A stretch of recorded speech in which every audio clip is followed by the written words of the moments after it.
in my class, I'll ask a question and I'll say, well, what do you want out of life? What do you want? And most people, I'm kind of surprised that they don't really know what they want. Like, what do you want? And they're so disconnected from their own sense of passion and their own sense of purpose. And I think that, you know, we've been taught and conditioned to be told what we want.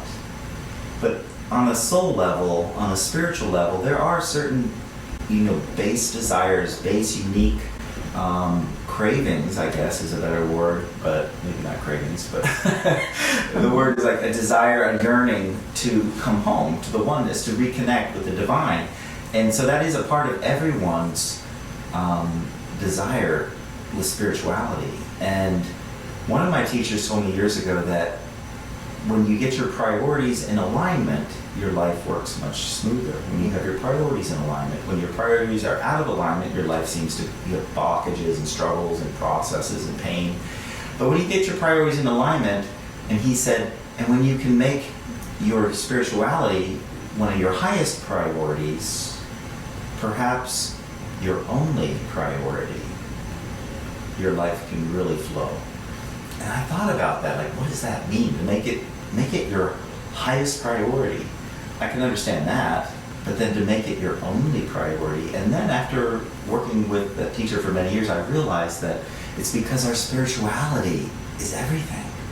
It's all aspects of our life. It's our relationships that we have with other people. Because my spirituality is my relationship with my soul and spirit, which connects me to the divine. And then there's the relationship I have with my friends and my family, and they have a soul and spirit. And they're connected to the divine. And every plant and every animal and every mineral and every rock and everything that's in this physical world is an expression and reflection of the divine. So my relationship to God, Goddess, all that is, and that those last three words, all that is, God, Goddess, create all that is my spirituality. And the way I relate to other people through love, understanding, compassion, or through fear, you know, control, manipulation, whatever, the ego's version of feeling separate and isolated and alone.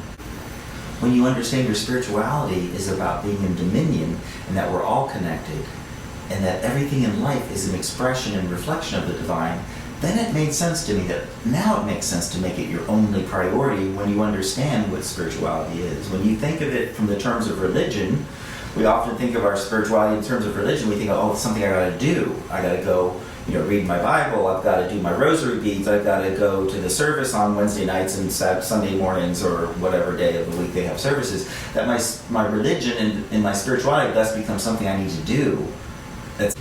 It's an extra thing to add to my to-do list or my curriculum. And therefore, that's how most people think of it, because religion has taught us that it's something separate, something you go to do. That you have to go to this priest to be spiritual, to be religious, and they have to give his forgiveness or his, you know, amends for whatever you've done. So it's separate from you. But as a spiritual being, we have that divine connection within us. And when we understand that spirituality is my relationship to all that is, which is an expression of the divine, then it does make sense that it would be your only priority. Because everything in my life, my relationship to money is my spirituality. How do I relate to money? Is it fear-based? Or is it loving and compassionate? And do I have a sense of intimacy and connection with money? And again, spirituality has divided those two areas up. That if you're spiritual or you're religious, you know, you're supposed to not care about money as much. It's supposed to be, quote, the materialistic part of the world. But it's all part of the same. My health, my relationship to my body is my spirituality. It's my temple. It houses my soul and spirit. So the things that matter the most are all an expression and reflection of my spirituality. So that makes sense that I can not only make it my highest, but perhaps my only, when I understand that everything else in my life is an expression and reflection of my relationship to my soul and spirit, to the divine, to all that is.